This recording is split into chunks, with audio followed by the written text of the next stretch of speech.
بلند شہر میں ایک رئیس زادے کے باپ کا انتقال ہو گیا۔ ان کے عزیز چاروں طرف سے جمع ہو گئے، گویا ایک بارات سی آ گئی۔ رئیس زادے نے سب کے لیے عمدہ کھانے پکوائے۔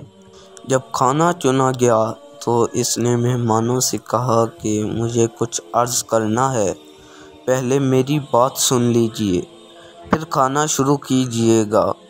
سب لوگ ہاتھ روک کر بیٹھ گئے۔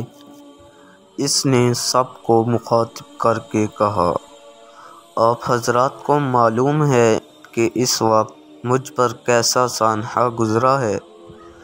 اس وقت میرے والد ماجد کا سایہ میرے سر سے اٹھ گیا ہے، اور سب جانتے ہیں کہ باپ کا سایہ اٹھ جانے سے کیسا صدمہ ہوتا ہے۔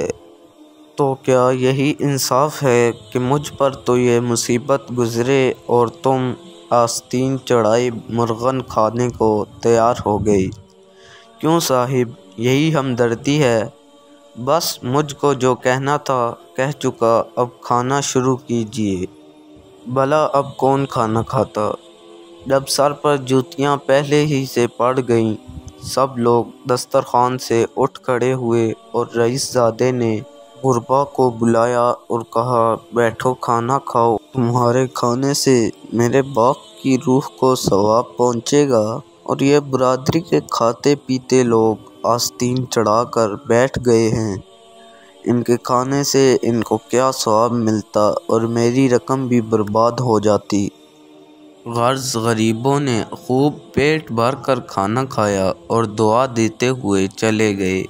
اس کے بعد برادری کے چند معزز لوگ اس طرف جا کر بیٹھے اور غمی کی رسوم میں مشورہ کرنے لگے۔ سب نے بالاتفاق یہ طے کیا کہ واقعی یہ رسمیں بالکل عقل کے خلاف اور شریعت کے خلاف ہیں، ان سب کو موقوف کر دینا چاہیے۔ کسی نے ان رئیس زادے سے کہا کہ میاں، جب تم کو کھانا کھلانا منظور نہ تھا تو پہلے ہی سے یہ بات کہہ دی ہوتی، اتنا انتظام ہی تم نے کیوں کیا تھا؟ اس نے جواب دیا کہ اگر میں یہ انتظام نہ کرتا اور کھانا تیار کرنے سے پہلے یہ بات کہتا، لوگ یوں سمجھتے کہ کنجوس نے اپنی بچت کے لیے یہ بات کی ہے۔ اب کسی کا منہ یہ نہیں کہہ رہا کہ مجھے یہ الزام دے سکے، کیونکہ میں نے کھانے ایسے عمدہ تیار کرا دیے تھے